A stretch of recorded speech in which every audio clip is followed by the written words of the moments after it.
Do alto da cruz, Cristo viu toda a história. Viu aqueles mesmos apóstolos que naquele instante o abandonavam, deixando tudo para trás e dedicando-se a levar a verdade que ele lhes transmitiu a todos os povos. Viu as gerações de cristãos que durante 3 séculos derramariam seu sangue por essa mesma verdade e que com o seu sacrifício vergaram e conquistaram o maior império que já existiu.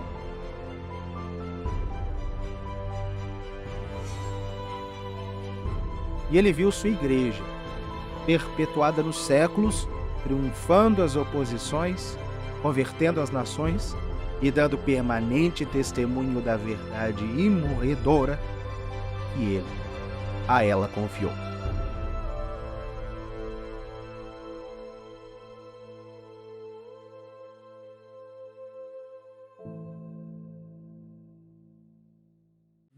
Olá, seja bem-vindo à primeira aula do curso História da Igreja, o Começo.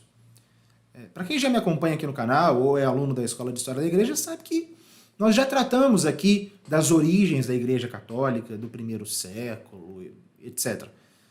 Mas nós decidimos apresentar aqui um novo conteúdo sobre os primórdios, sobre a origem da Igreja, sobre o começo da Igreja, tal como é o próprio nome deste curso, considerando a necessidade de nós olharmos para a raiz de todo o edifício da Igreja e relembrar alguns pontos necessários que nos orientarão sobre como estudar a história da Igreja como um todo. Não apenas o primeiro século, mas toda a história da Igreja. Não nessa ânsia de retornar às origens, de restaurar a Igreja tal como era no princípio, enfim, nada disso. Essas ideias são falsas, não são ideias adequadas, mas olhar do ponto de vista espiritual e histórico para as origens da Igreja e extrair dali conhecimentos, instruções, orientações necessárias para entender de onde nós viemos, qual é a missão da Igreja, como a Igreja ela irá desenvolver ao longo dos séculos futuros a missão que ela recebeu do seu Redentor. Enfim, então, é necessário para compreender isso, compreender o que nós trataremos aqui nessas 4 aulas. Um breve resumo do que nós trataremos. Nessa primeira aula, nós traremos algumas considerações, nós faremos algumas considerações a respeito de o porquê estudar a história da Igreja e de como estudar a história da Igreja. E por quê? Eu vejo, desde que eu comecei a estudar a história da Igreja, já há 14 anos, e sobretudo quando percebendo como algumas pessoas tratavam a história da Igreja aqui na internet, eu percebi que havia alguns equívocos a respeito da necessidade de se estudar a história da Igreja. As pessoas parece que elas têm uma compreensão inadequada a respeito do que é a própria história da Igreja. Talvez você tenha essa compreensão equivocada. E eu gostaria de propor algumas reflexões a você nesse sentido para ajudá-lo a corrigir eventuais equívocos nesse sentido. Então, nessa primeira aula, nós trataremos disso. O que é a história da Igreja? Para isso, nós compreenderemos, em primeiro lugar, o que é a Igreja, tá? E como estudar a história da Igreja. Na próxima aula, na aula de amanhã, nós iremos mergulhar nos alicerces da Igreja, em nosso Senhor Jesus Cristo e nos apóstolos, na era apostólica, desde a ascensão de nosso Senhor até a morte de São João. Na terceira aula, nós trataremos do contexto em que a Igreja surgiu e que é essencial para compreender não apenas os primeiros séculos da história da igreja, mas todo o resto. O contexto em que a igreja surgiu, que contexto é esse? O Império Romano. É necessário compreender o mundo que Deus escolheu para se encarnar. E na quarta aula, nós iremos compreender a posição da igreja neste mundo romano, neste Império Romano, o porquê de o Império Romano ter feito oposição à igreja desde, pelo menos, a década de 60 do primeiro século, e como a igreja vai lidar com esta força perseguidora que será o Império Romano. Esta base, né, nós compreendendo este primeiro século, nós temos a base para compreender tudo que virá depois. É necessário conhecer as origens da igreja, certo?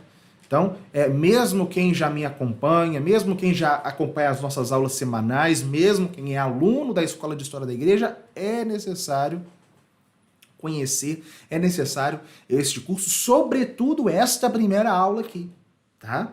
Então, fique conosco. Eu gostaria de lembrar também que o material de apoio, ele faz parte do curso, ele vai ser enviado no grupo após a aula, portanto, tentem ler o material de apoio depois, tá? E eu gostaria de lembrar enfatizar que essas 4 aulas são as primeiras 4 aulas do nosso curso de História Universal da Igreja, certo? Que é um curso principal da Escola de História da Igreja, que já tem hoje esse curso principal, 105 aulas, certo? O objetivo é nós chegarmos até os tempos mais recentes, as últimas décadas, e nós já estamos lá no momento no século XI, no final do século XI, já para o início do século XII. Então, se você quer ter acesso já a esse conteúdo, né, na Escola de História da Igreja, você já pode se matricular agora mesmo, o link está na descrição. Inclusive, ressalto que nós vamos aumentar o preço no dia 11 de outubro, tá? Então, quem assinar até o dia 10 vai se matricular com um valor menor e vai poder renovar sempre pelo mesmo valor, das próximas vezes que quiser renovar. Mas veja bem, fique tranquilo que mesmo que você não se matricule na Escola de História da Igreja, essas 4 aulas já serão suficientes, tá, para você compreender o primeiro século da Igreja. Essas aulas elas não dependem das posteriores, então, mesmo que você não possa se matricular no momento, continue conosco, que eu tenho certeza que o seu aprendizado está garantido. E, para quem não me conhece, eu sou Lucas Lancaster, eu estudo História da Igreja há 14 anos. Eu já publiquei 2 livros de História da Igreja, relacionados à História da Igreja, Santo Atanásio e a Crise Ariana, e São Luís, o Rei da Coroa de Espinhos. E eu, né, sou o fundador da Escola de História da Igreja, que já com seus 2 anos e meio de existência, eu acredito que seja a escola mais completa de História da Igreja na internet. E um último aviso antes de nós começarmos, isso é muito importante. É fundamental que vocês nos ajudem curtindo, compartilhando, né, a aula para ajudar o canal, porque o YouTube, Google não ajuda, né? Vocês já devem imaginar, não ajuda.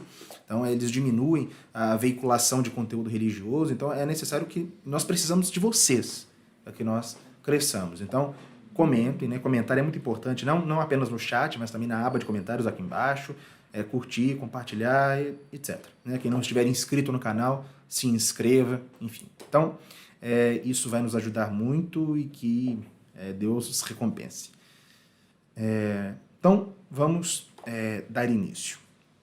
Bom, nessa primeira aula, nós procuraremos estabelecer o alicerce de tudo que virá.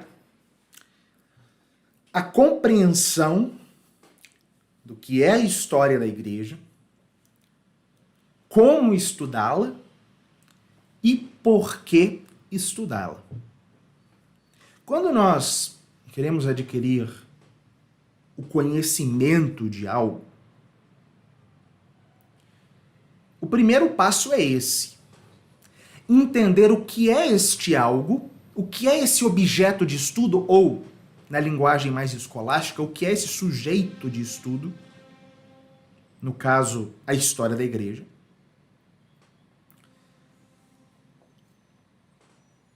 estabelecemos os métodos que nós seguiremos para conhecer isso que nós desejamos conhecer e estarmos bem fundamentados no porquê deste estudo, justamente para perseverarmos nesse estudo. Porque, pessoal, estudar, conhecer, não é fácil. Adquirir o conhecimento de alguma coisa é trabalhoso. Não existe conhecimento rápido, fácil. Não. No máximo conhecimentos superficiais, que no mais das vezes não é autêntico conhecimento. Então é necessário perseverança. E não há perseverança se nós não temos aquela motivação interior para seguir em frente. É o porquê, é a finalidade. Essas bases nós procuraremos alicerçar hoje, certo? Então, permaneçam conosco, né? Assista com calma esta aula, porque ela é realmente muito importante. Ela vai trazer, imagino que ela vai trazer algumas luzes para vocês sobre vários pontos que talvez vocês jamais tenham refletido e que será fundamental para vocês compreenderem não apenas a história da igreja, mas a própria história da humanidade e a igreja em si mesma. Tá? Tudo está relacionado aqui. Então vamos tratar tudo de modo bem pormenorizado, com bastante calma para vocês compreenderem. Bom,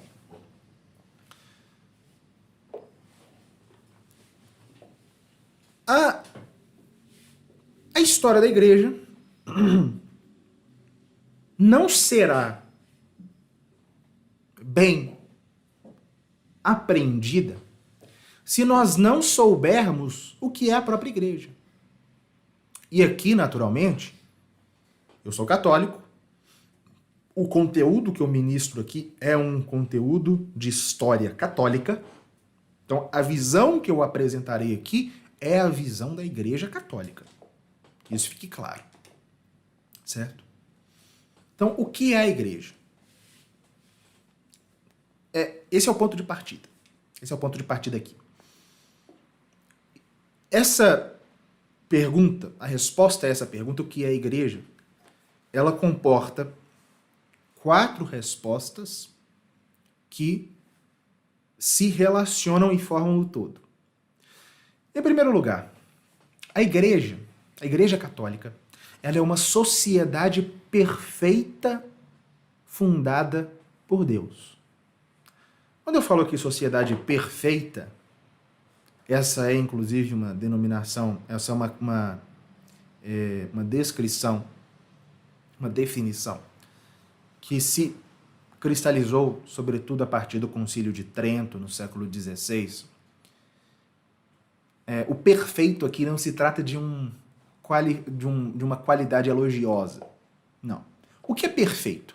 Em latim, perfectus significa acabado, terminado, completo. Algo é perfeito quando não lhe falta nada. Dizer que a igreja é uma sociedade perfeita significa dizer que ela é dotada de todos os elementos necessários para ela existir. Todos os elementos suficientes para que a igreja cumpra a sua missão, através de todos os tempos e em todos os lugares. O seu fundador lhe deu tudo que ela precisa para existir e se perpetuar ao longo do tempo para exercer a sua missão. Ela é dotada de uma hierarquia, de uma organização própria que permanece sempre imutável. E quem é o fundador da igreja? É o próprio Deus que se fez carne, nosso Senhor Jesus Cristo. O Evangelho está repleto de citações que tratam diretamente da fundação da igreja. Sobre esta pedra edificarei a minha igreja. Mateus 16, 18. Apacenta as minhas ovelhas. Disse Cristo a São Pedro, no final do Evangelho de São João. Quem vos ouve, a mim ouve. Lucas 10, 16, ele disse aos apóstolos. Cristo fundou uma igreja. E isso é demonstrado tanto pela fé, ou seja, pela divina revelação, quanto pela história. E a fé e a história mostram que essa igreja é una, santa, católica e apostólica. E em razão da igreja local fundada pelo príncipe dos apóstolos, São Pedro, ela é romana. Então esse é o primeiro ponto. Claro que não dá para, nós não iremos desdobrar isso aqui em termos de conteúdo catequético, não é nosso objetivo aqui. Então este é o primeiro ponto que é necessário compreender. A igreja ela é uma sociedade perfeita fundada por Deus. Sem isso, todo o resto não faz sentido. O segundo ponto, né? A igreja ela é o corpo de Cristo. Isso nos lembrou em 1943 o Papa Pio XII, na sua belíssima encíclica Mystici Corporis, recuperando, né, fazendo brilhar o que está no próprio Evangelho e o que São Paulo ensinou. Né? No Evangelho, Cristo diz, eu sou a videira e vós, os apóstolos, os discípulos, sois os ramos. Né? Lucas 15, 5. E São Paulo, na primeira carta aos Coríntios, capítulo 12, ele diz, porque como o corpo é um todo com muitos membros, e todos os membros do corpo, embora muitos, formam um só corpo, assim também é Cristo. Em um só Espírito fomos batizados, todos nós, para formar um só corpo, judeus ou gregos, escravos ou livres, e todos fomos impregnados do mesmo Espírito. Assim, o corpo não consiste em um só membro, mas em muitos. Então, a igreja ela é uma sociedade perfeita fundada por Cristo. E ela é, ao mesmo tempo, o corpo místico de Cristo. E por ser o corpo místico de Cristo, e aqui o quarto ponto, a igreja ela é a continuação do próprio Cristo enquanto seu corpo na história. Entendam esse ponto. Sendo a igreja o corpo de Cristo, o corpo, ele assumiu um corpo ao se fazer homem no ventre da Virgem Maria. Certo? Por consequência, a caminhada da igreja ao longo do tempo, a história da igreja, ela é a continuação da própria realidade da encarnação.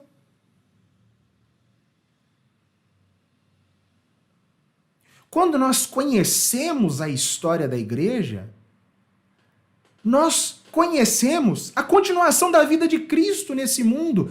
Meus caros, a vida de Cristo nesse mundo não cessou com a ascensão. Claro que, com a ascensão, o corpo físico de Cristo subiu aos céus, mas o seu corpo místico continua na igreja. Aquela história continua na igreja. O Novo Testamento, a nova aliança, continua. O Novo Testamento, ele não é um livro ou um conjunto de livros que se encerra no Apocalipse. Né? Como é necessário sempre frisar, a revelação da verdade, a revelação divina, ela termina de fato com a morte do último apóstolo, que é, por sinal, o autor do Apocalipse. Mas o testamento em si, a aliança, não termina ali. Ela se perpetua até o fim dos tempos, tanto é que ele diz na última ceia. A eterna aliança. Então, compreender, eu vou enfatizar isso, porque é necessário que isso se enraize. Conhecer a história da igreja é conhecer a continuação da encarnação. Manifestada em quê? Na vida dos santos, sobretudo, nas lutas que a igreja travou contra as forças das trevas, contra os impérios deste mundo que lhe fizeram a oposição, como a igreja agiu na ordem temporal, ordenando tudo aquilo que diz respeito ao ser humano, a Deus, e, em resumo, cumprindo aquilo para o qual ela existe, que é levar a salvação para todos os povos. Ora, nosso Senhor Jesus Cristo disse aos apóstolos, como o Pai me enviou, eu também vos envio. Cristo desceu do céu para levar a salvação a todos os homens. E ele envia os apóstolos, a igreja, para levar a salvação a todos os homens, a salvação que ele nos conquistou para nós na cruz. Como se deu isso? Nós conhecemos na história da igreja. Então este é o terceiro ponto. Então, primeiro, A igreja é uma sociedade perfeita fundada pelo próprio Cristo. A igreja é o corpo místico de Cristo. Terceiro, a igreja é a continuação da encarnação ao longo da história. Mas, e esse é o quarto ponto, a igreja não se restringe a este mundo. Nos ensina a fé que a igreja, ela existe neste mundo, é a igreja militante, somos nós, que estamos militando, lutando contra o tríplice inimigo da alma humana, mas ela está também no purgatório, a igreja padecente, e no céu, a igreja triunfante. As três são uma só igreja, unidas indissoluvelmente. Esse é o dogma da comunhão dos santos. Comunhão que não se rompe com a morte, como diz São Paulo, e como o próprio Cristo disse na sua belíssima oração sacerdotal após a última ceia, quando ele pede ao Pai que nós, que a igreja, fosse uma só sempre. Aquela belíssima oração que ele faz, ele reza pelos apóstolos e depois diz: não peço somente por eles, ou seja, pelos apóstolos, mas também por todos aqueles que por sua palavra crerão em mim. Ou seja, todas as gerações de católicos de todos os séculos até nós. Que eles sejam um, como eu e vós somos um. Cristo compara a unidade que há entre os membros da igreja com a unidade que há entre ele e o Pai, as duas primeiras pessoas da Santíssima Trindade. A união que há entre o Pai, a união de substância que há entre o Pai, o Filho e o Espírito Santo é a união mais plena, mais perfeita, mais indissolúvel que existe. Está ali na própria natureza divina. E Cristo faz questão de comparar esta união com a união que haverá de existir entre os membros da sua igreja. Porque, e naturalmente, a morte não separa essa unidade. Não rompe essa unidade. Então, sem essa compreensão, a compreensão desses 4 pontos, nós não compreendemos nada que virá depois. Isso é o que é a igreja. Eu vou repetir para que fixe. Há coisas que é necessário que se repita, justamente para que se enraize na nossa memória. A igreja é uma sociedade perfeita, fundada pelo próprio Deus. É o corpo místico de Cristo, que continua ao longo da história e que ultrapassa a história para além deste mundo, que é a comunhão dos santos. Certo? Então, nós já sabemos o que é a Igreja Católica. Ok?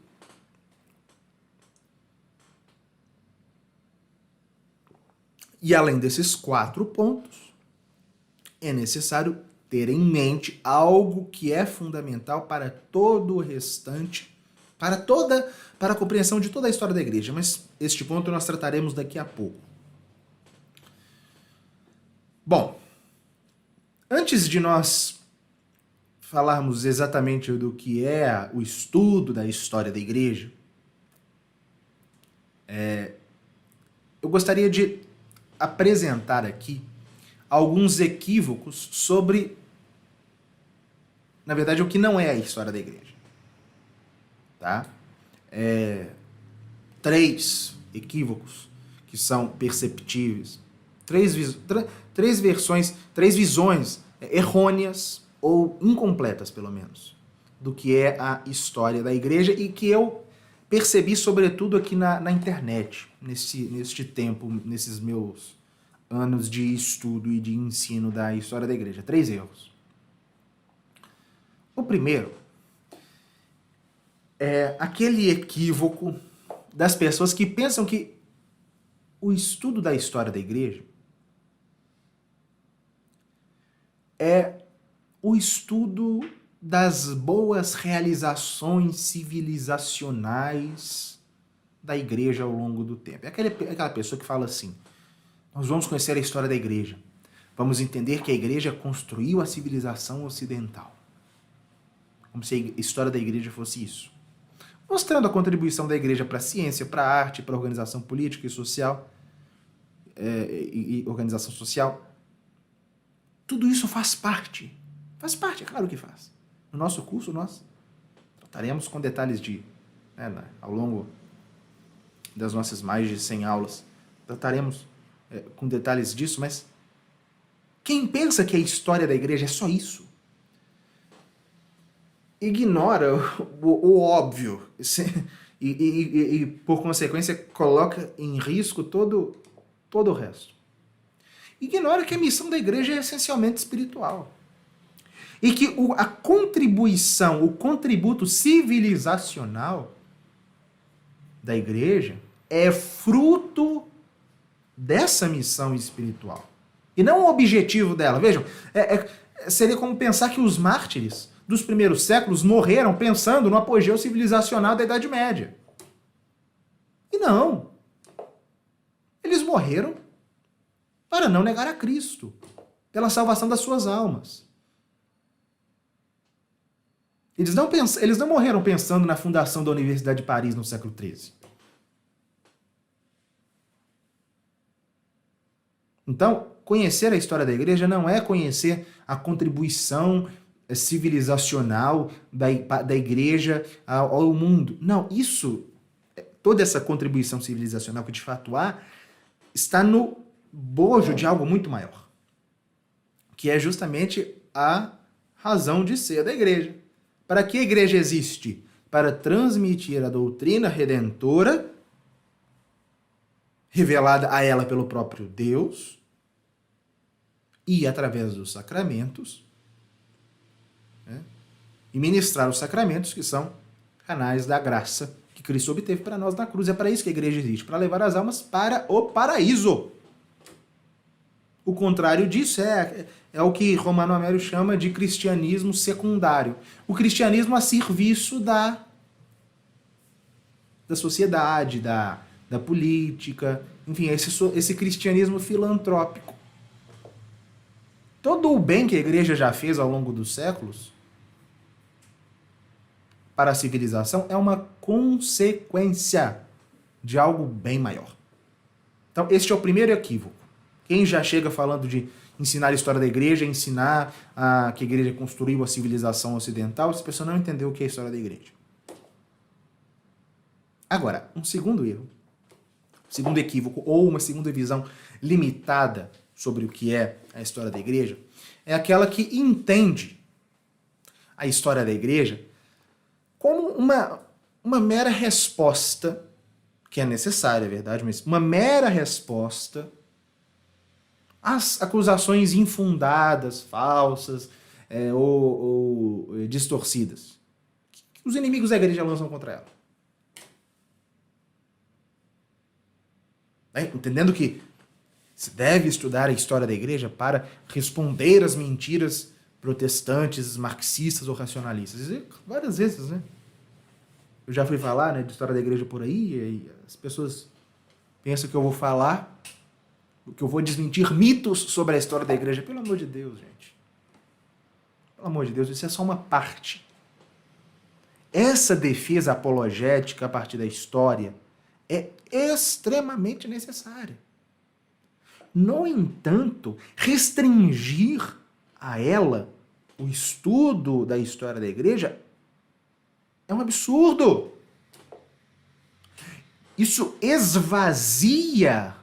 Fazer isso esvazia o estudo da história da igreja daquilo que há de mais belo, mais edificante nesse próprio estudo. Então, primeira coisa, vou repetir. Estudar a história da igreja, o estudo da história da igreja não é apenas para compreender o que a igreja fez de bom para a civilização. Não é só isso. Segundo, não é apenas para responder às acusações que são lançadas contra a igreja pelos seus inimigos. Não. Não é só isso. Isso é só uma parte. Necessário. Mas só uma parte. Agora, um terceiro equívoco é algo que eu chamo de, daqui a pouco eu vou voltar um pouco a falar disso, o caráter que eu chamo de instrumental da história da igreja. Porque as pessoas, elas veem a história como a intelectualidade, né, que está nascendo aqui no Brasil e que ministra cursos, dá aulas aqui na internet, enfim. Ela recorre, nesses assuntos de humanidades, de filosofia, de política, de história, de todo tipo de literatura, tudo isso, recorrem à história. E frequentemente a história da igreja como instrumento para as suas ciências, né? Por exemplo, você vai falar da situação política atual, vai se fazer toda uma reconstrução histórica de como nós chegamos no momento em que nós estamos hoje. É necessário. Só que o que eu mais vejo, e eu digo aqui com sinceridade, são pessoas que reduzem a história a isso, e reduzem a história da igreja a isso. A uma mera narrativa que serve de instrumento para outras ciências. Isso tanto na história quanto na história da igreja. E como são pessoas que têm outras áreas de estudo, não são obrigadas a se tornar especialistas em história da igreja, acabam barateando demais este conhecimento que é tão rico, que é tão necessário e tão, como daqui a pouco eu direi, tão exigente, tão ciumento. Tá? Esse curso aqui, ele tem um objetivo, ele propõe uma abordagem completamente diferente. Apesar de ele, né, tratar, né, depois dessas aulas iniciais, tratar abundantemente do contributo civilizacional da igreja e também de responder, seja direta, seja indiretamente, às acusações, esse curso segue uma linha distinta. Linha que está embasada na realidade ontológica da igreja, aquilo que a igreja é. Que é o que nós dissemos agora mesmo. Uma sociedade perfeita, fundada por Deus, para levar a salvação a todos os povos, seu corpo místico, continuação dela ao longo dos tempos e que transcende este mundo. Este é o nosso ponto de partida aqui. Esta é a nossa base. Ok? Bom, e como nós iremos percorrer esse caminho? Como nós devemos percorrer esse caminho?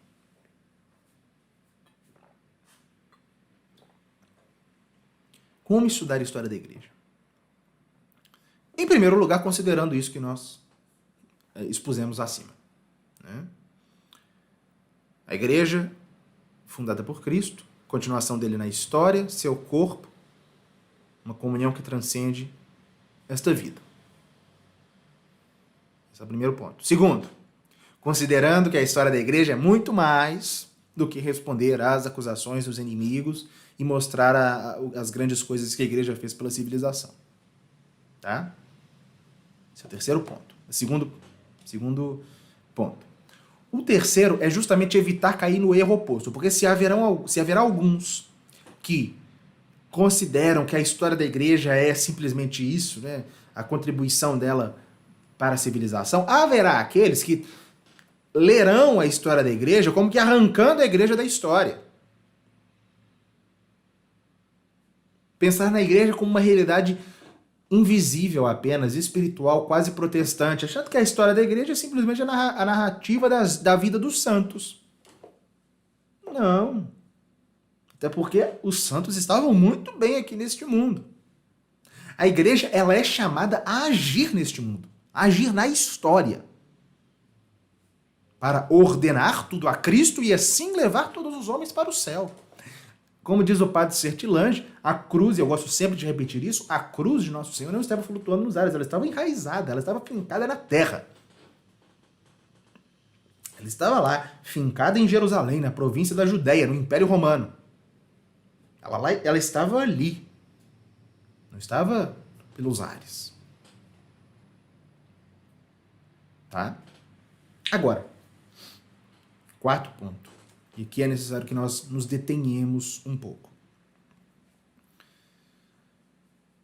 Nós precisamos parar de tratar a história como uma brincadeira. Vejam, a história, isso é fruto já de reflexões que eu fiz depois desse tempo ensinando história da igreja aqui na internet. A história, meus queridos, a história ela é uma ciência. Ela não é uma narrativa, um caso que qualquer um conta. Não. Ela é uma ciência, com seus métodos, com seus rigores, com suas exigências. E, como eu falei, na internet brasileira, a história está muito vulgarizada, ela está muito barateada. E, como eu gosto de dizer sempre, a história ela é uma ciência muito ciumenta. Muito ciumenta. Por quê? Porque ela exige dedicação. Conhecer a fundo determinado período histórico não basta. Para conhecer a fundo determinado período histórico, determinada realidade de determinada época, ou compreender uma pessoa, exige o aprofundamento em muitas fontes diferentes, não apenas uma.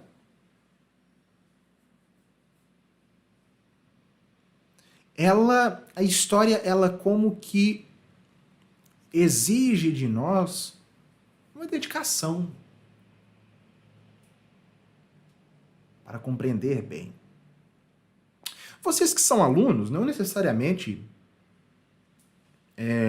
deverão estudar. Alguns sim, se se sentirem vocacionados a isso, mas imagino que a maior parte não precisarão se aprofundar em muitos livros. Não, nas aulas. Eu já consulto vários livros. É sempre fundamental isso. Recorrer a várias obras diferentes para considerar a posição. Né? Claro que as narrativas das fontes primárias, daquelas pessoas que viveram na época ou imediatamente depois, e as opiniões, as posições de vários historiadores diferentes a respeito daquele tema. Isso eu faço nas aulas. Nenhuma aula é baseada em um autor só, em 2 autores. São 5, 6, 7 autores que eu consulto para cada aula.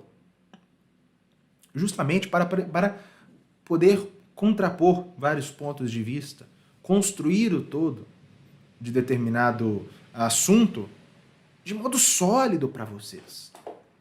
Eu tenho uma preocupação muito grande nisso, porque eu sei que eu não estou narrando uma história qualquer.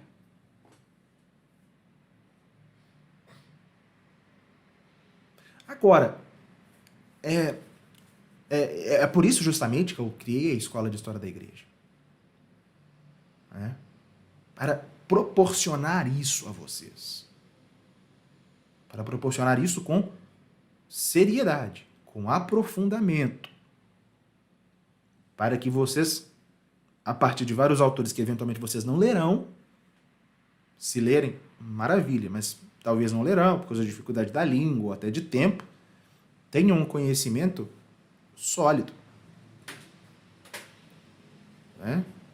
Inclusive, reforço para quem chegou agora, considere fica um convite para você se matricular na Escola de História da Igreja.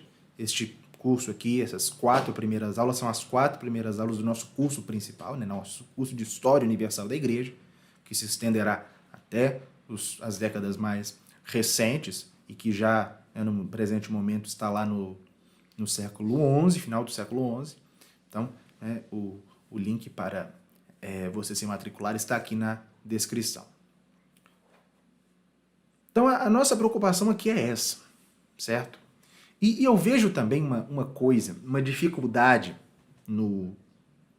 em certos historiadores metafísicos, que você chama de historiadores metafísicos. Por quê?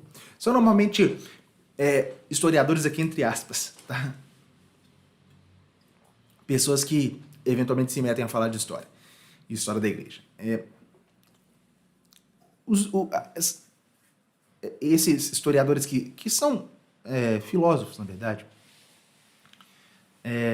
eles têm uma dificuldade de compreender o seguinte: a história da igreja, para compreendê-la, para aprendê-la, é necessário observar a atuação de cada personagem, a atuação individual de cada personagem. Dentre os mais relevantes, pelo menos em determinado momento, atuando em cada tempo, em cada contexto, né? Alguns movidos por princípios elevados, outros, às vezes, até pela ausência de princípios, outros movidos pelos instintos de sobrevivência. Né? Alguns estão mais atentos, alguns desses personagens históricos estão mais atentos para o que os cerca do que outros. Né? Uns são movidos pela fé, pelo amor, outros pelo medo, pela ganância, enfim. Né? Mas todos estão lá, no mesmo barco, né, que está ali atravessando os mares. A história é isso. Né? Os indivíduos que fazem, dada a época, talvez não tenham a percepção das implicações dos seus atos nos tempos futuros. Né? E não sabem, eventualmente, o espaço que eles ocupam nessa longa cadeia, que é nesse vasto oceano do tempo. Mas isso existe, essas particularidades, o papel de cada um existe.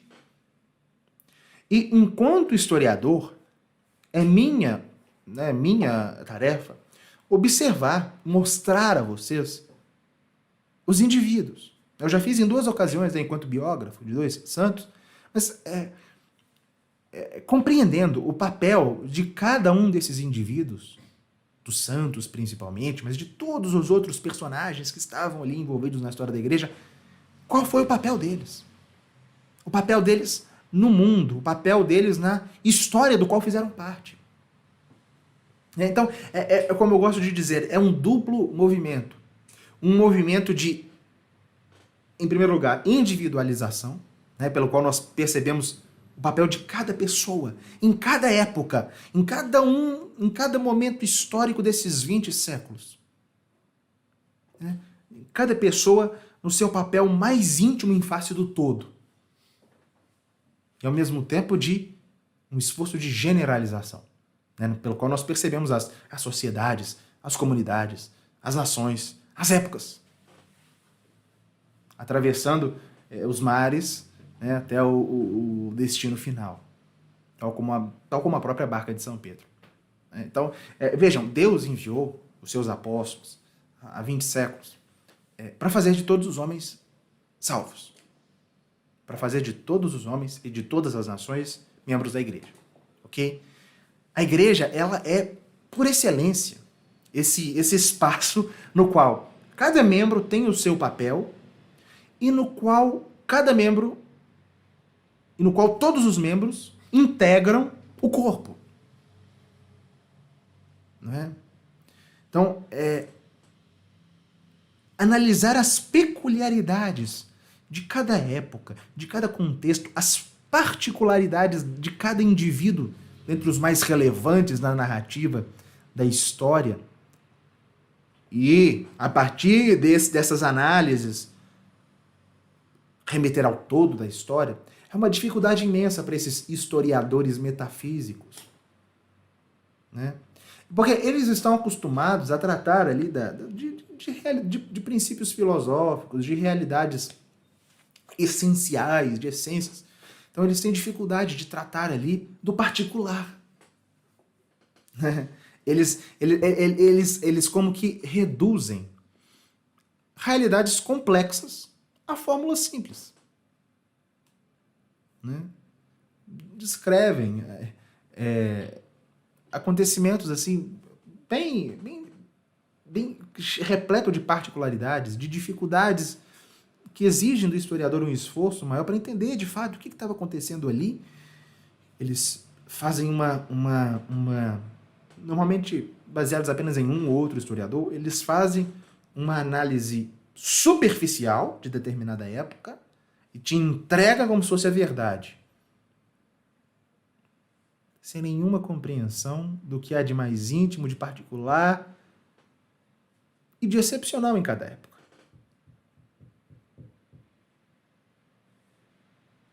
Então, né? Mas há também aqueles que negam, aí já é o oposto, aqueles que negam o que torna as várias épocas um todo. Por exemplo, as cruzadas, elas são uma realidade de 200 anos que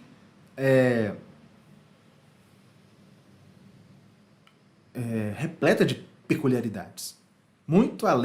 Até muito além da divisão que se faz, né, de primeira, segunda, terceira, 8 ou 9 cruzadas. Não, ali, naqueles 200 anos, há ali uma complexidade profundíssima de acontecimentos e de interesses, enfim. No entanto, não há como negar que há ali naqueles 200 anos um todo que explica aquele movimento inteiro, sem negar as particularidades.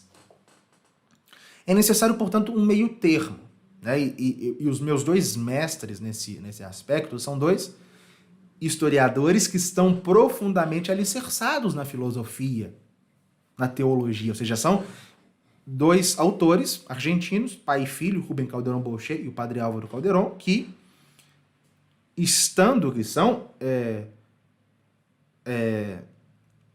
são pessoas especulativas, que pensam nos aspectos mais filosóficos da existência, etc., mas que sabem fazer essa transição para o particular da história.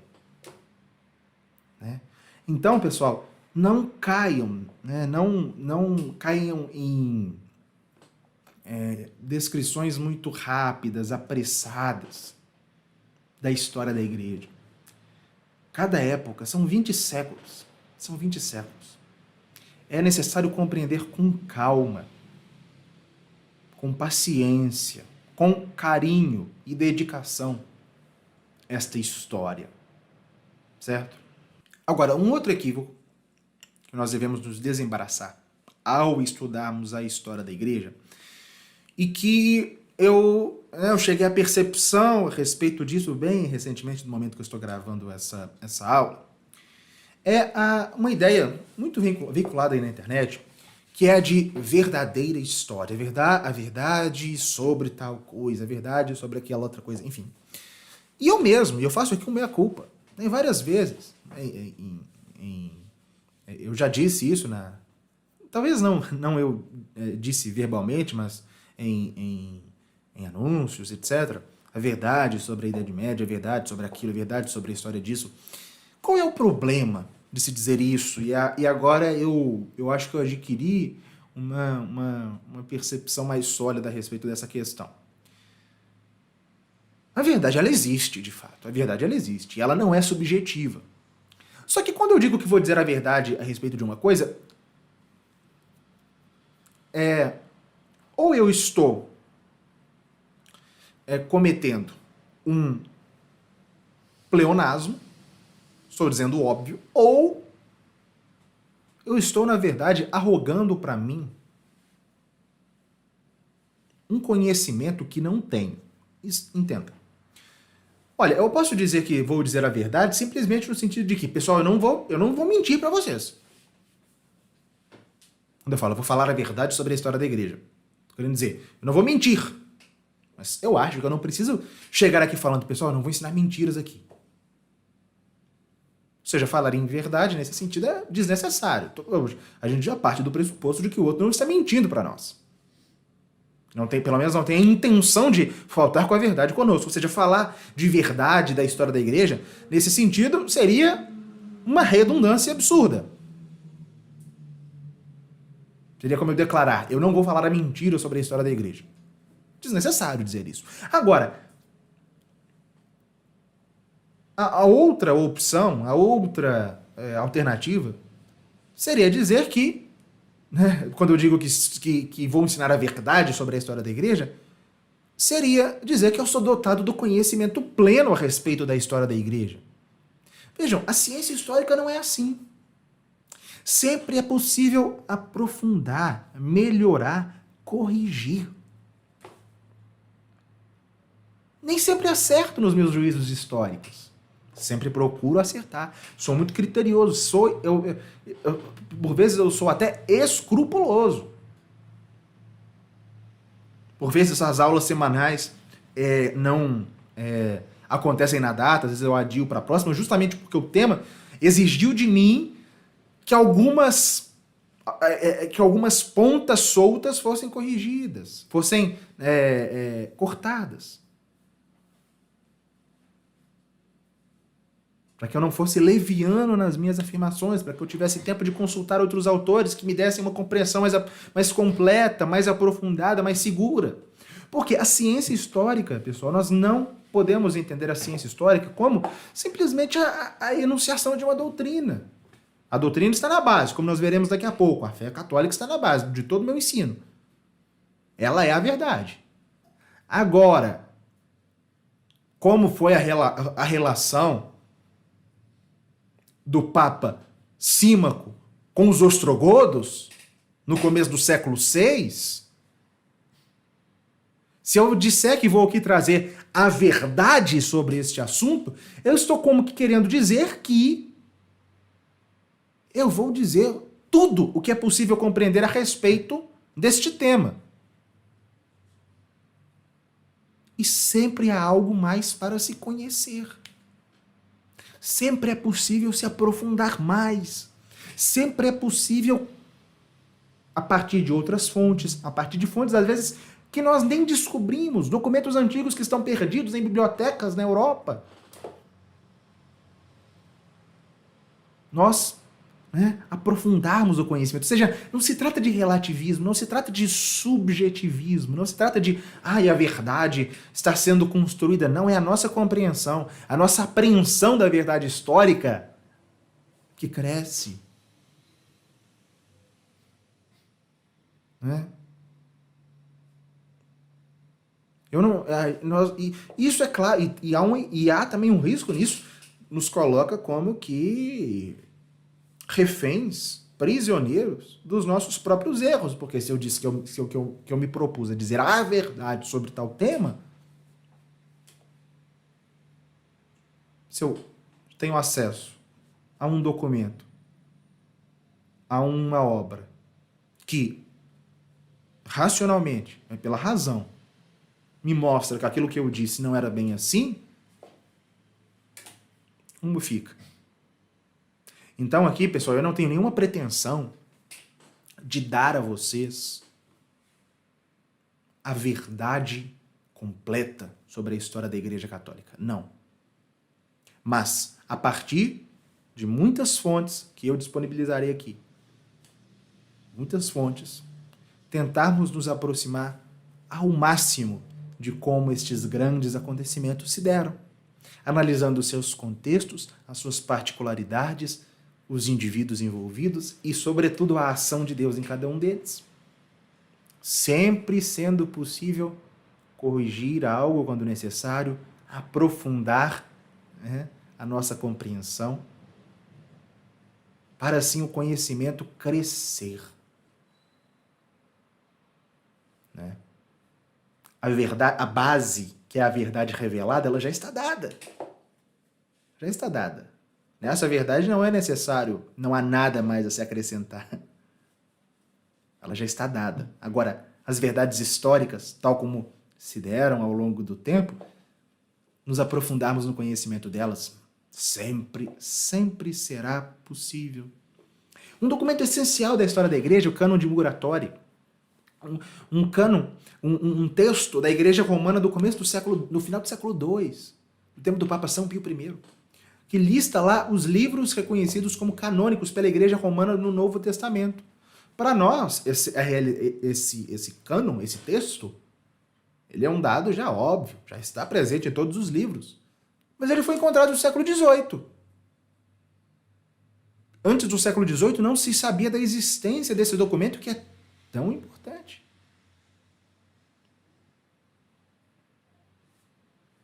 Né?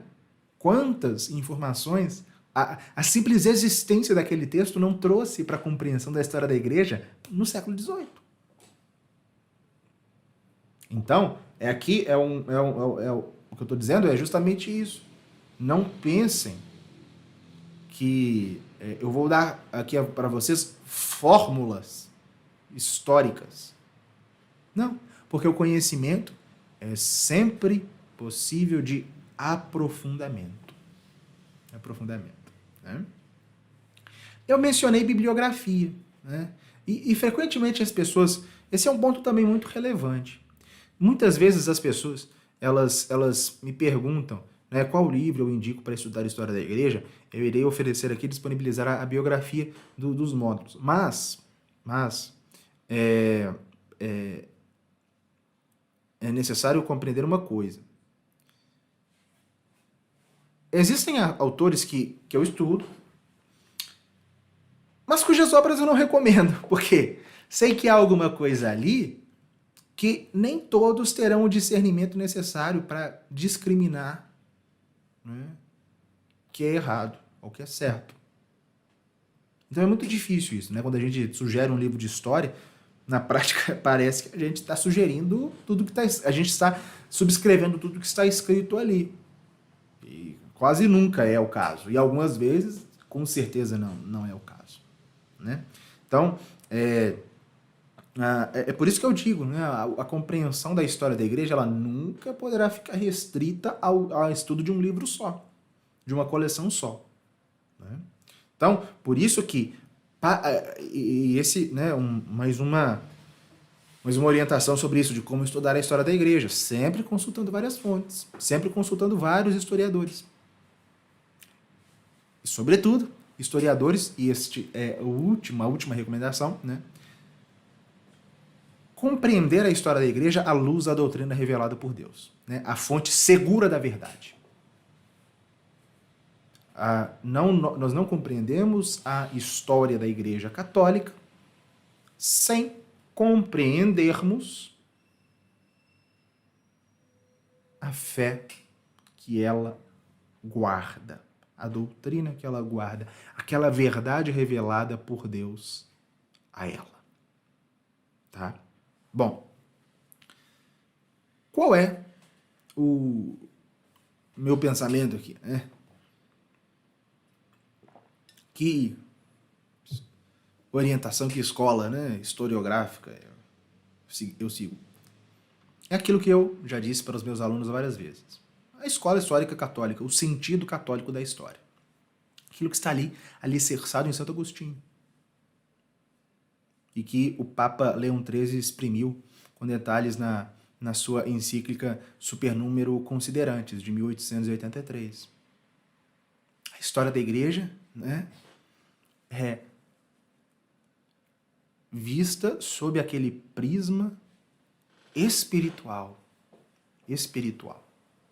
Não como uma realidade mundana, não como uma instituição apenas humana, mas como uma instituição fundada por Deus para a salvação de todos os homens. E que está orientada para a finalidade própria do homem, que é a salvação. Vamos entender um pouco melhor esse ponto que é necessário que nós tenhamos de modo muito enraizado na nossa mente, na nossa inteligência. Eu falei de finalidade. A história que se orienta está orientada para uma finalidade que é a própria finalidade do homem, que é a sua salvação. Tal como a fé católica vê a história, ela identifica no ser humano alguém que é peregrino.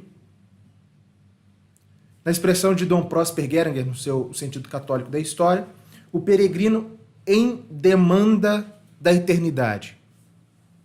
A alma na busca do infinito. O homo viator, o homem que caminha, o homem caminhante.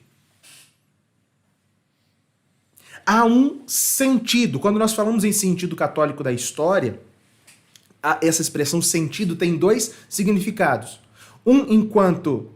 Que significa justamente que a história ela tem um significado e, ao mesmo tempo, por outro lado, a história tem um sentido, enquanto termo, enquanto ponto final, enquanto local para o qual a história caminha. E que local é este? Justamente a finalidade própria do homem. O sentido católico da história, a visão católica de história é antinaturalista, ou seja, não julga que os fatos históricos se explicam meramente por razões humanas.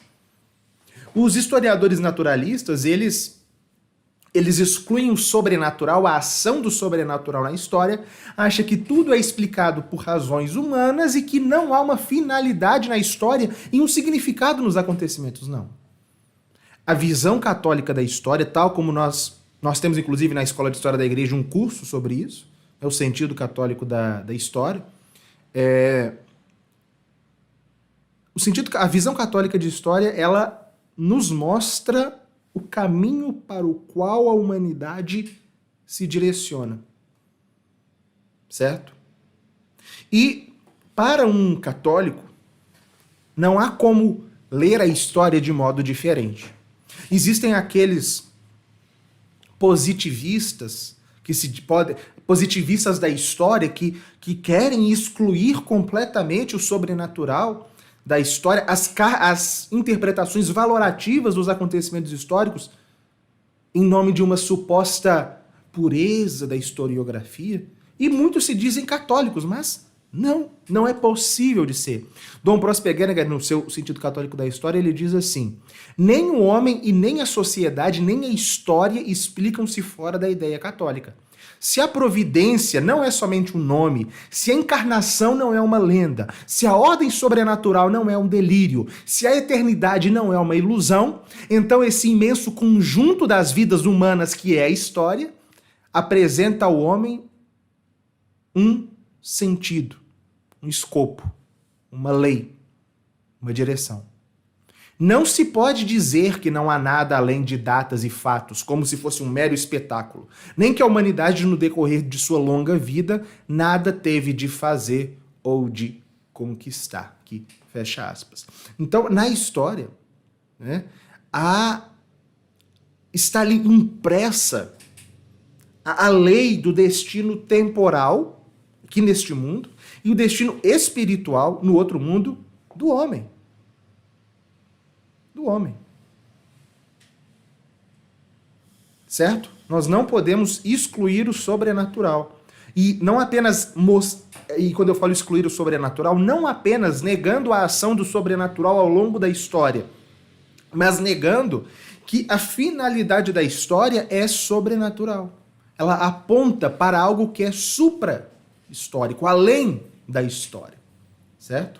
E, repito, já disse, mas vou repetir. Aquele momento, aliás, no locus, em que nós encontramos a chave da história, a explicação última da história, o fato essencial, os fatos essenciais que dão sentido para todos os demais fatos, são 3 momentos centrais da história humana: a criação e a queda, a encarnação e o Calvário, a vida de Cristo, com a redenção e o juízo final. Desde a redenção, desde a cruz, desde o Calvário até o juízo final, nós temos o quê? Nós temos a igreja. A igreja está no centro da história. E, logo, todos os fatos históricos serão lidos a partir do que se passa com a igreja. Né? E tem uma frase muito bonita de Bossuet, né? Ele diz o seguinte: Bossuet aqui com Santo Agostinho, esses dois autores, né, Santo Agostinho e Bossuet, parece que nos dão Santo Agostinho na Cidade de Deus e Bossuet no discurso sobre a história universal, como que nos dão a chave pela qual nós devemos ler a história humana. Ele diz assim: Deus fez uma obra entre nós que, desapegada de qualquer outra causa e não dependendo senão de si, preenche todos os tempos e todos os lugares, e que leva para toda a terra com a marca de sua mão, o caráter de sua autoridade. 2 pontos. Essa obra é Jesus Cristo e sua igreja. A história da humanidade é toda dominada por Cristo e pela igreja. Antes de Cristo, como uma preparação para a vinda dele. E depois de Cristo, como a realização da sua vinda, a salvação dos homens de todas as épocas, e até a consumação da história no juízo final, no qual todas as épocas, e não apenas os indivíduos, mas também as épocas, serão julgadas. Portanto, o historiador católico, ele lê a história humana, e daqui a pouquinho, quando eu falar dos porquês de se estudar a história da igreja, vou voltar a isso, o historiador católico lê a história humana fazendo julgamentos, fazendo juízos. Juízos de quê? Sobre em que proporção cada época, os homens de cada época se aproximam mais ou menos do que é a exigência do Evangelho e da fé. Certo? E quando nós olhamos para a história da igreja como um todo, a minha visão aqui inclusive uma vez eu vi uma pessoa que se propunha a ensinar a história da igreja, dizendo que todas as épocas elas são iguais perante Deus. Obviamente, do ponto de vista metafísico, essa afirmação pode até ser verdadeira na medida em que o tempo, a realidade do tempo é a mesma, e que perante Deus, de fato, a distância entre o eterno, Deus que é o eterno, e a realidade do tempo temporal é um abismo infinito. De modo que todas as épocas são iguais perante Deus. Agora, no sentido valorativo, não. No sentido do valor de todas as épocas, não. Uma pessoa que afirma isso, na verdade, é um liberal, porque não consegue identificar que existem épocas nas quais as pessoas, as comunidades, as sociedades, as nações se aproximam mais ou menos do que é a exigência da fé católica. E essa é a razão pela qual as épocas serão julgadas. Todas as épocas não são, do ponto de vista do seu valor, dos seus méritos, iguais perante Deus. Existem épocas que são sim superiores às outras. E o que nós podemos ver ao longo de toda a história da igreja, tal como nós veremos ao longo de todo o curso que se inicia, é um momento de ascensão da igreja neste mundo, que corresponde, grosso modo, ao primeiro milênio, um momento de apogeu, que corresponde aos 3 primeiros séculos do segundo milênio, e um momento de progressiva decadência. Um momento de progressiva decadência, que começa no século XIV, que vai se aprofundando com o passar dos séculos, e que prepara a vinda do anticristo, tal como está anunciado na própria Escritura. Não há como fugir dessa interpretação, não há como fugir dessa lente. A história, ela caminha para a vinda do anticristo, que será sucedida, claro, pela volta de nosso Senhor, pelo juízo final, etc. Mas esse momento de preparação para a vinda do anticristo começou já há alguns séculos, desde o momento em que a igreja ela vai perdendo progressivamente com uma velocidade cada vez maior a sua influência sobre as nações. Então, é necessário então pontuar aqui essas duas coisas. O que é o sentido católico da história e como, ao longo da história da igreja, nós podemos ver esse momento de ascensão, de apogeu e depois de decadência que já estava previsto, que já estava dito nas profecias e que prepara os últimos acontecimentos, os acontecimentos do fim do mundo, certo? E para quê? Né? Eu disse isso, né? Por que eu ia tratar disso? Por que estudar a história da igreja? Bom, nós podemos apontar 4 razões principais pelos quais se deve estudar a história da igreja.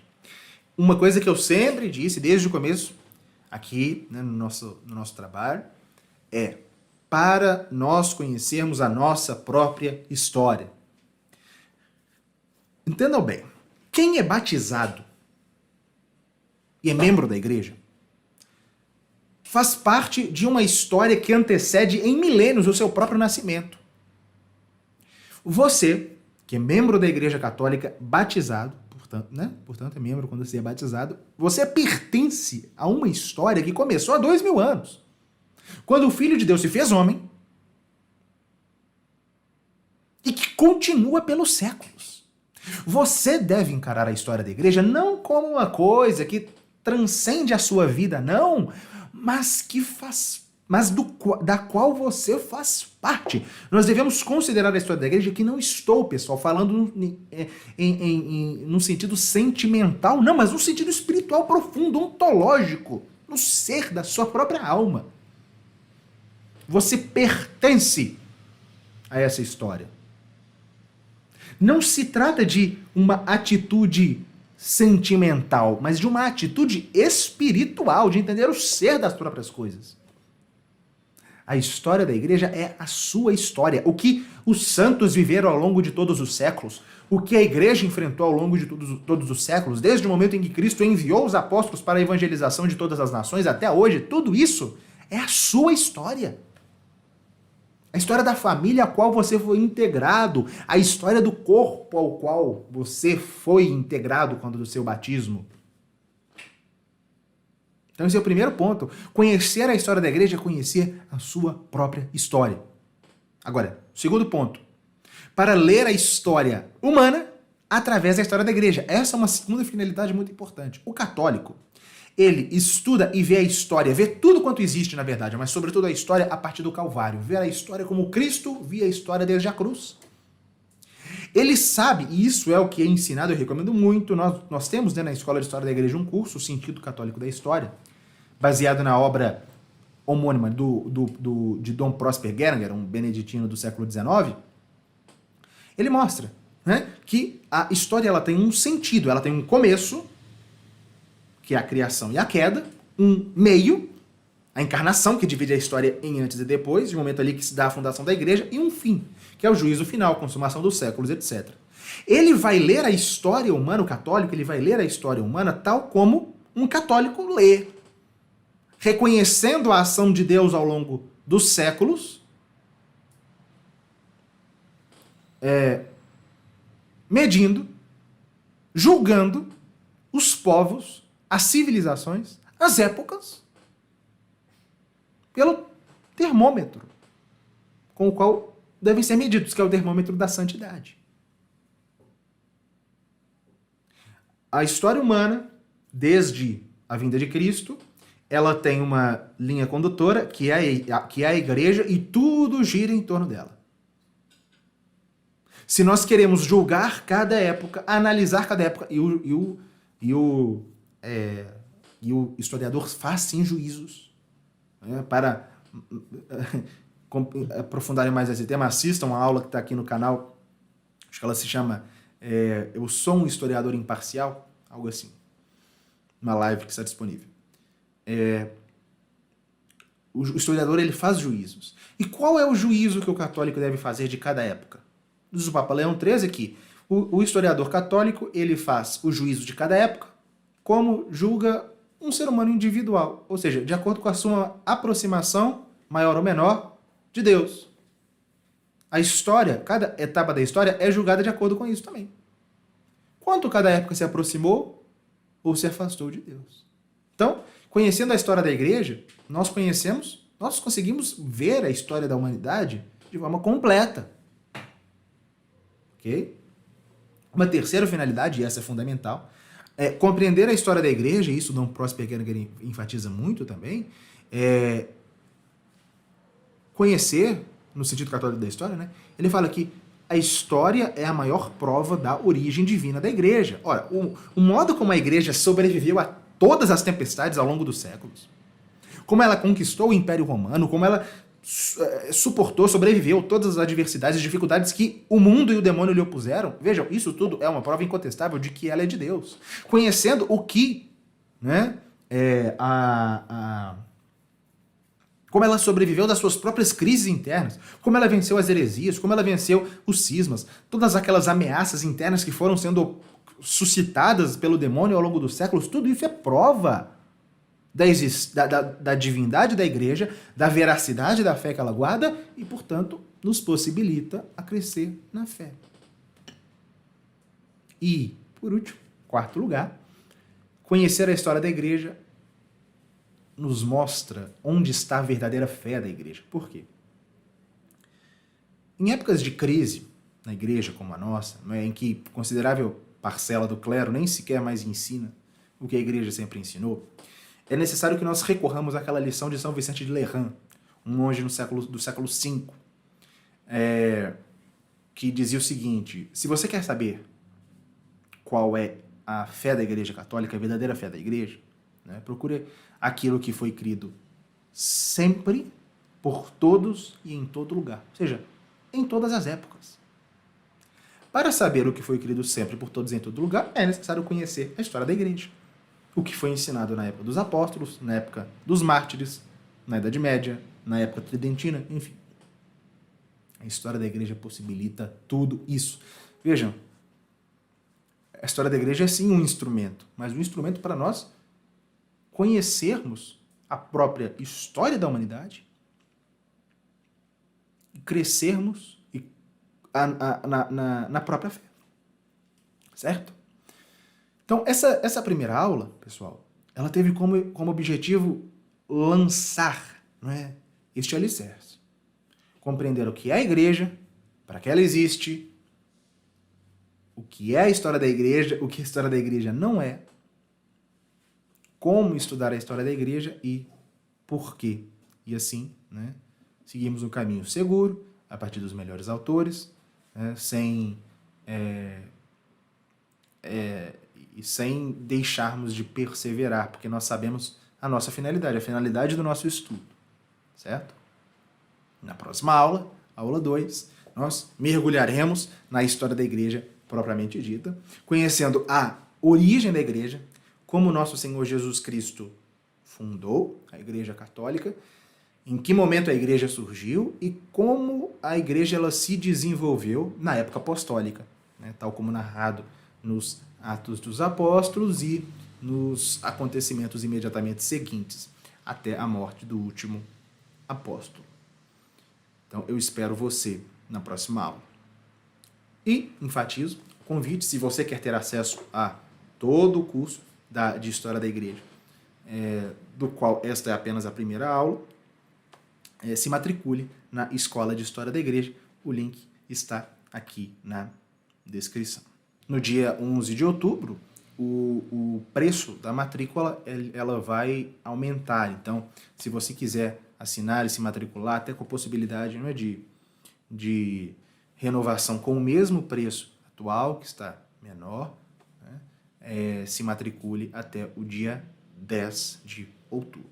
E não deixe de ler o material de apoio, material extra, certo? Que vai possibilitar que vocês assimilem com maior profundidade o conhecimento que foi ministrado o conteúdo que foi ministrado nessa aula, e peço também que vocês comentem aqui na aba de comentários o maior aprendizado dessa aula, e não deixem de compartilhar, de curtir. Quem não estiver inscrito no canal, se inscreva. Então, espero você amanhã. Fique com Deus.